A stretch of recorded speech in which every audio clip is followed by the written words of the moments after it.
Hi all, welcome to Emerge classes. So ഈ സെഷനിൽ നമ്മൾ നോക്കുന്നത് മൊഡ്യൂൾ 2 ആണ്. BCCM എന്ന് പറഞ്ഞ സബ്ജക്റ്റിന്റെ മൊഡ്യൂൾ 2. അപ്പോൾ ആദ്യം നമുക്ക് മൊഡ്യൂൾ 2-ൽ പ്രധാനമായിട്ട് വരുന്ന ടോപ്പിക്കുകൾ ഏതൊക്കെയാണെന്നുള്ളത് പറയാം. ഓക്കെ, സോ നോക്ക്. അപ്പോൾ നമുക്ക് സിലബസ് നോക്കിക്കഴിഞ്ഞാൽ ഈ ഒരു രീതിയിലാണ് നമുക്ക് കാണാൻ പറ്റുക. അപ്പോൾ അതിൽ നമ്മൾ സോർട്ട് ചെയ്തെടുത്തിട്ടുള്ള ടോപ്പിക്കുകളാണ് ഇവിടെ കൊടുത്തിട്ടുള്ളത്. സോ എന്തൊക്കെയുള്ളത്? ഒന്ന് ഫ്ലോറിംഗ് മെറ്റീരിയൽസ് ഉണ്ട്, അതുപോലെ തന്നെ വുഡ് പ്രോഡക്ട്സ്, പിന്നെ ഗ്ലാസ്, ഓക്കെ, അതുപോലെ തന്നെ മെറ്റൽസ്. ഇപ്പോൾ മെറ്റൽസിൽ തന്നെ നമുക്ക് ഫെറസ്, അതുപോലെ നോൺ ഫെറസ് മെറ്റൽസ് കാര്യങ്ങളൊക്കെ ഉണ്ട്.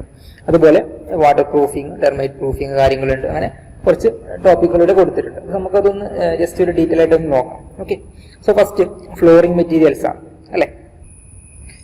സോ ഫ്ലോറിംഗ് മെറ്റീരിയൽസിൽ നമുക്ക് സിലബസിൽ പറഞ്ഞിട്ടുള്ള മെറ്റീരിയൽസ് ഏതൊക്കെയെന്ന് വെച്ചാൽ ഒന്ന് ഗ്രാനൈറ്റ് ആണ്, ഗ്രാനൈറ്റ്. അതുപോലെ തന്നെ വന്നിട്ടുള്ളതാണ് മാർബിൾ. ഓക്കെ, ഗ്രാനൈറ്റ്, മാർബിൾ, അതുപോലെ തന്നെ ക്ലേ ടൈൽ വന്നിട്ടുണ്ട്. പിന്നെ വന്നിട്ടുള്ളതാണ് സെറാമിക് ടൈൽ. ഓക്കെ, അപ്പൊ പ്രധാനമായിട്ടും ഈ ഒരു 4 കാറ്റഗറീസ് നമുക്ക് പഠിക്കാനുള്ളത്. അപ്പോൾ ഫ്ലോറിംഗ് മെറ്റീരിയൽസ് പഠിക്കുമ്പോൾ ഏതൊക്കെ ടൈപ്സ് ആണ് ഉള്ളതെന്ന് പഠിക്കുക. അതോടൊപ്പം തന്നെ അതിന്റെ കൂടെ ഒരു 3-4 പോയിന്റ് കൂടെ പഠിച്ചിരിക്കാം. ഓക്കെ, അടുത്തത് നമുക്ക് വുഡ് പ്രോഡക്ട്സ് ആണ് അല്ലെ. വുഡ് പ്രോഡക്ട്സുമായി ബന്ധപ്പെട്ട് നമുക്ക് പഠിക്കാനുള്ളത് ഒന്ന് പ്ലൈവുഡ് ആണ്. ഓക്കെ, പ്ലൈവുഡിന്റെ മാനുഫാക്ചറിങ് അല്ലെങ്കിൽ എങ്ങനെയാണ് നമ്മൾ പ്ലൈവുഡ് ഉണ്ടാക്കുന്നതെന്ന് പഠിക്കണം. അതുപോലെ തന്നെ അതിന്റെ കുറച്ച് പ്രോപ്പർട്ടീസ് കൂടെയാണ് അതിൽ നോക്കി വെക്കേണ്ടത്. അതുപോലെ തന്നെ വന്നിട്ടുള്ള മറ്റൊരു വുഡ് പ്രോഡക്റ്റ് ആണ് പാർട്ടിക്കിൾ ബോർഡ്. ഓക്കെ, അപ്പൊ ഇതും നമുക്ക് സിലബസിൽ പറഞ്ഞിട്ടുണ്ട്. പിന്നെ വന്നിട്ടുള്ളതാണ് വെനീർ, അതുപോലെ തന്നെ ലാമിനേറ്റ്സ്. ഓക്കെ, അപ്പൊ ഇത്രയും കാര്യങ്ങളാണ് നമുക്ക് വുഡ് പ്രൊഡക്റ്റുമായി ബന്ധപ്പെട്ട് പഠിക്കാനുള്ളത്. ഇനി അടുത്തത് ഗ്ലാസ് ആണ്. ഓക്കെ, അപ്പൊ ഗ്ലാസ്സിൽ തന്നെ പഠിക്കാനുള്ളത് പല ടൈപ്പ് ഗ്ലാസ്സുകൾ നിങ്ങൾക്ക് പഠിക്കാനായിട്ടുണ്ട്. അപ്പൊ അതിൽപ്പെട്ടതാണ് ഒന്ന് സോഡ ലൈം ഗ്ലാസ്. അതുപോലെ തന്നെ വന്നിട്ടുള്ള മറ്റൊന്നാണ് ലെഡ് ഗ്ലാസ്. പിന്നുള്ളതാണ് ടഫ് ആൻഡ് ഗ്ലാസ്. അതുപോലെ തന്നെ ബോറോസിലിക്കേറ്റ് ഗ്ലാസ്, അങ്ങനെ കോമൺ ഗ്ലാസ്, വേറെയും കുറച്ച് ടൈപ്സുകളുണ്ട്. ഓക്കെ, ഇത്രയാണ് നമുക്ക് ഗ്ലാസുമായി ബന്ധപ്പെട്ട് നോക്കാനുള്ളത്. ഇനി അടുത്തത് മെറ്റൽസ്. ഇപ്പൊ മെറ്റൽസിൽ നമുക്ക് 2 കാറ്റഗറീസ് ആണുള്ളത്. നേരത്തെ പറഞ്ഞ പോലെ തന്നെ ഒന്ന് ഫെറസ് മെറ്റൽസും അതുപോലെ തന്നെ നോൺ ഫെറസ് മെറ്റൽസും. പിന്നെ അതിന്റെ എക്സാമ്പിൾസ് പഠിക്കാം. ഒരു 3-4 എക്സാമ്പിൾസ്, അതിന്റെ കുറച്ച് പ്രോപ്പർട്ടീസും ആണ് നിങ്ങൾ ആ ഒരു ഭാഗത്ത് നിന്ന് പഠിച്ചു വെക്കേണ്ടത്. അടുത്ത ടോപ്പിക് വന്നിട്ടുള്ളത് വാട്ടർ പ്രൂഫിങ്ങിന്റെ മെത്തേഡ്സുകൾ. ഏതൊക്കെ മെത്തേഡ്സുകളാണുള്ളത് നോക്കണം. എന്തെല്ലാം മെറ്റീരിയൽസ് ആണ് നമ്മൾ അവിടെ യൂസ് ചെയ്യുന്നത്. ഈ 2 കാര്യങ്ങളാണ് വാട്ടർ പ്രൂഫിങ്ങുമായി ബന്ധപ്പെട്ട് നമുക്ക് നോക്കാനുള്ളത്. അതുപോലെ തന്നെയാണ് ടെർമൈറ്റ് പ്രൂഫിങ്ങിന്റെയും തന്നെ മെത്തേഡ്സുകളും, അതുപോലെ തന്നെ ഏതൊക്കെ കെമിക്കൽസ് ആണ് നമ്മൾ ടെർമൈറ്റ് പ്രൂഫിങ്ങിന് വേണ്ടിയിട്ട് യൂസ് ചെയ്യുന്നത് എന്നുള്ളതാണ് അവിടെ പഠിക്കാനുള്ളത്. അടുത്തത് ഇതുപോലെ തന്നെ തെർമൽ ആൻഡ് സൗണ്ട് ഇൻസുലേഷൻ അല്ലെ. നമുക്കൊരു ബിൽഡിങ്ങിനകത്ത് കംഫർട്ടബിൾ ആയിട്ട് ജീവിക്കണം എന്നുണ്ടെങ്കിൽ അവിടെ എന്ത് വേണം?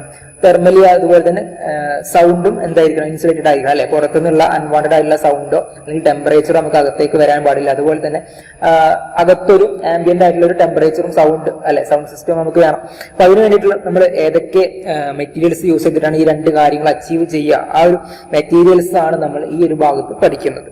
ഓക്കെ, അടുത്ത് നോക്ക് പെയിന്റ് ആണ്. ഇപ്പൊ പെയിന്റുമായി ബന്ധപ്പെട്ട് നമുക്ക് പ്രധാനമായിട്ട് വാട്ടർ ബേസ്ഡ് പെയിന്റ് ഉണ്ട്, പിന്നെ ഓയിൽ ബേസ്ഡ് പെയിന്റ് ഉണ്ട്. അപ്പൊ അതിൽ 1-2 ടൈപ്സ് പഠിക്കാനുണ്ട്. അതോടൊപ്പം തന്നെ ഇമ്പോർട്ടന്റ് ആയിട്ട് വന്നിട്ടുള്ള ഒരു കാര്യമാണ് ഇമ്പോർട്ടന്റ് കോൺസ്റ്റിറ്റ്യുവൻസ്. ഒരു പെയിന്റില് അല്ലെങ്കിൽ ഓയിൽ പെയിന്റിൽ അടങ്ങിയിരിക്കുന്ന ഘടകങ്ങൾ.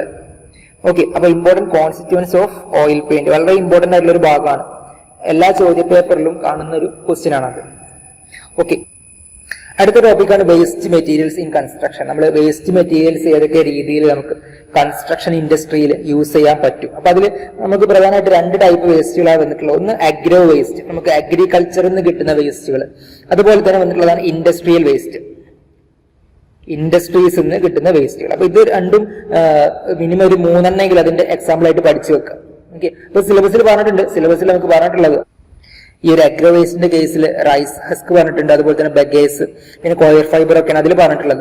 അതേ സമയത്ത് ഇൻഡസ്ട്രിയലിന്റെ കേസിൽ fly ash, blast furnace slag ഒക്കെയാണ് അതിന്റെ കീഴിൽ വന്നിട്ടുള്ളത്. ഇനി അടുത്തതാണ് സ്പെഷ്യൽ പ്രോസസ്ഡ് പ്രോഡക്റ്റ്. അപ്പൊ അതിൽ നമുക്ക് പഠിക്കാനുള്ളത് ഈ artificial timber. Okay, artificial timber ഉണ്ട്, അതുപോലെ തന്നെ ആർട്ടിഫിഷ്യൽ സാൻഡ് വന്നിട്ടുണ്ട് അല്ലെ.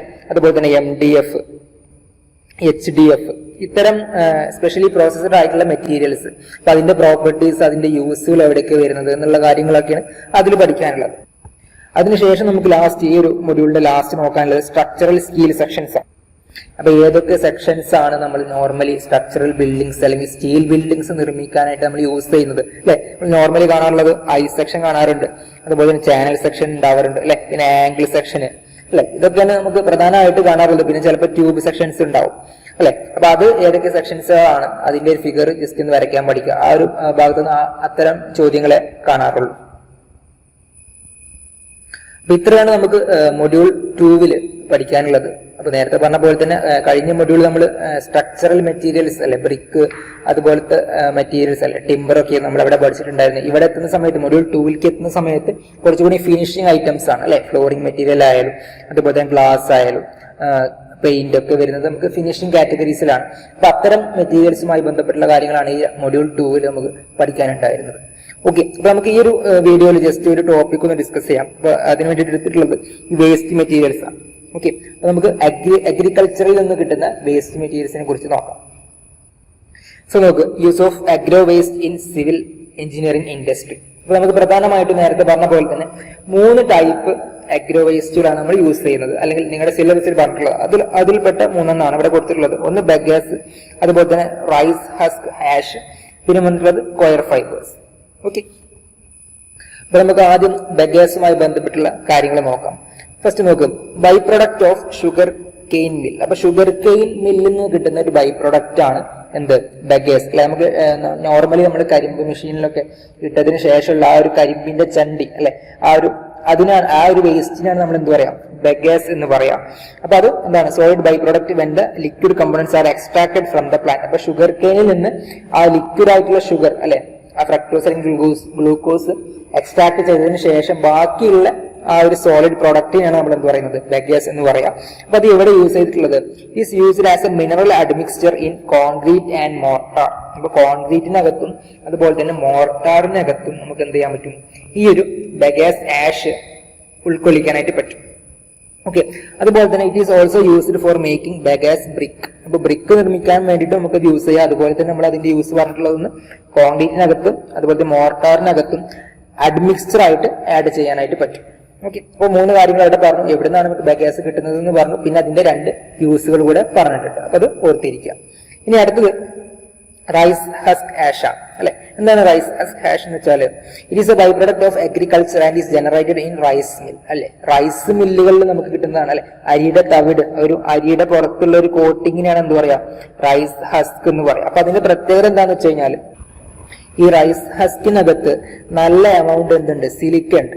ഇതാണ് പറഞ്ഞിട്ടുള്ളത്. Rice husk is the coating of seed or grains of rice.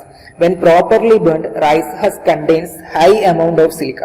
Hence, it can be used as supplementary cementitious material in combination with cement to make concrete product. അപ്പൊ concrete പ്രൊഡക്റ്റുകൾ ഉണ്ടാക്കാൻ വേണ്ടിയിട്ട് ഇതിലൊരു silica content high ആയത് കാരണം നമുക്ക് എന്ത് ചെയ്യാം, സിമെന്റിനകത്ത് അല്ലെ, സിമെന്റിനോട് കൂടെ അല്ലെ, കോമ്പിനേഷൻ എന്നാണ് പറഞ്ഞിട്ടുള്ളത്. അല്ലെ, സിമെന്റിനെ നമ്മൾ റീപ്ലേസ് ചെയ്യല്ല, പക്ഷെങ്കിൽ സിമെന്റിനോട് ചേർത്ത് നമുക്ക് ഇതുകൂടെ യൂസ് ചെയ്ത് കഴിഞ്ഞാൽ കൂടുതൽ നല്ല മെറ്റീരിയൽസ് നമുക്ക് നിർമ്മിക്കാനായിട്ട് പറ്റും. അപ്പൊ 2 മെറ്റീരിയൽസ് ഇപ്പൊ നമ്മൾ പറഞ്ഞിട്ടുണ്ട്. നേരത്തെ നമ്മൾ പറഞ്ഞത് ബഗാസ് ആണ് അത് കിട്ടുന്നത് ഷുഗർ കെയിൻ മില്ലിൽ നിന്നാണ്. ഇപ്പൊ നമ്മൾ പറഞ്ഞത് റൈസ് ഹസ്ക് ആഷ് ആണ്.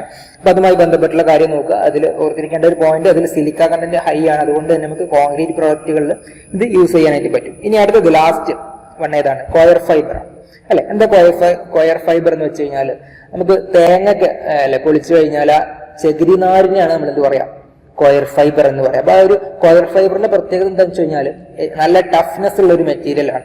ഓക്കെ, ബാക്കിയുള്ള ഫൈബേഴ്സ് കൺസിഡർ ചെയ്യുമ്പോൾ, നാച്ചുറൽ ഫൈബേഴ്സിനെ കൺസിഡർ ചെയ്യുന്ന സമയത്ത് ഏറ്റവും ടഫ്നെസ് എന്ന് പറഞ്ഞ പ്രോപ്പർട്ടി കൂടുതലുള്ള ഒരു ഫൈബറാണ് ഇത്, കോയർ ഫൈബർ.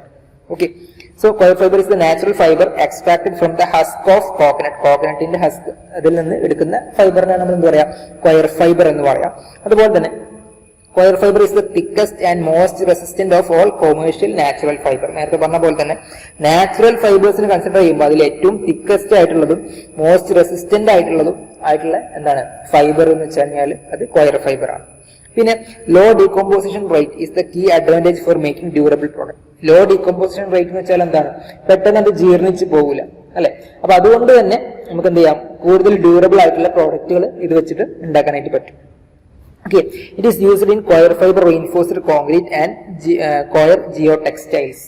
അല്ലെ, എന്താണ് കോയർ ഫൈബർ റീഇൻഫോഴ്സ്ഡ് കോൺക്രീറ്റ് എന്ന് വെച്ച് കഴിഞ്ഞാൽ നമ്മൾ നോർമലി കോൺക്രീറ്റിനകത്തേക്ക് കോയർ ഫൈബർ കൂടെ ആഡ് ചെയ്തിട്ടുണ്ടാക്കുന്ന കോൺക്രീറ്റിനാണ് എന്ത് പറയാം, കോയർ ഫൈബർ റീഇൻഫോഴ്സ്ഡ് കോൺക്രീറ്റ് എന്ന് പറയാം. അപ്പോൾ അത് നോർമലി എർത്ത് കേക്ക് പ്രോൺ റീജിയൻസിലൊക്കെയാണ് ഇത് യൂസ് ചെയ്യാറുള്ളത്, കാരണം അതിന്റെ എക്സ്ട്രാ ടെൻസൈൽ പ്രോപ്പർട്ടി കിട്ടാൻ വേണ്ടിയിട്ട്. അതുപോലെ തന്നെ കോയർ ജിയോ ടെക്സ്റ്റൈൽ ഉണ്ട് അല്ലെ. എന്താ ജിയോ ടെക്സ്റ്റൈൽ എന്ന് വെച്ച് കഴിഞ്ഞാൽ നമ്മൾ ഒരു സ്ലോപ്പിംഗ് സർഫസ് അല്ലെ, ഭൂമിയുടെ ചെരിവാനുള്ള പ്രദേശമൊക്കെ ആണെന്നുണ്ടെങ്കിൽ അവിടെ നമ്മൾ ആ സോയിലിനെ ബലപ്പെടുത്താൻ വേണ്ടിയിട്ട് കൊടുക്കുന്ന എക്സ്ട്രാ സപ്പോർട്ടിംഗ് ആയിട്ടുള്ള ഒരു ടെക്സ്റ്റൈൽ ആണ് എന്ത്, ജിയോ ടെക്സ്റ്റൈൽ. ഓക്കെ, ഇത്രയും കാര്യങ്ങളാണ് നമ്മൾ അഗ്രോ വേസ്റ്റുമായി ബന്ധപ്പെട്ട് പറയാൻ ഉദ്ദേശിച്ചിട്ടുണ്ടായിരുന്നത്. നമ്മൾ 3 അഗ്രോ വേസ്റ്റ് അല്ലെങ്കിൽ മെറ്റീരിയൽസിനെ കുറിച്ചാണ് പറഞ്ഞത്. ഒന്ന് ഏതാ പറഞ്ഞത്, ബഗേഴ്സ് ആണ് അല്ലെ. ബഗേഴ്സ് എവിടുന്ന കിട്ടുന്നത് നമ്മൾ പറഞ്ഞു. പിന്നെ അതിന് ശേഷം നമ്മൾ പറഞ്ഞത് റൈസ് ഹസ്ക് ആഷ് ആണ്, rice husk ash. And last one is coir fibre.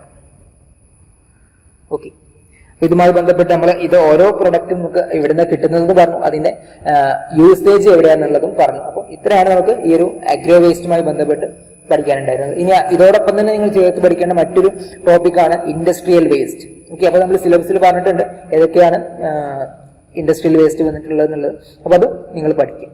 Okay, അപ്പോൾ ഇവിടെ ഡിസ്കസ് ചെയ്ത കാര്യം നിങ്ങൾക്ക് മനസ്സിലായിട്ടുണ്ടാവുന്ന കരുതുകയാണ്. പുതിയൊരു ടോപ്പിക്കുമായിട്ട് നമുക്ക് അടുത്ത വീഡിയോയിൽ കാണാം. താങ്ക്സ്.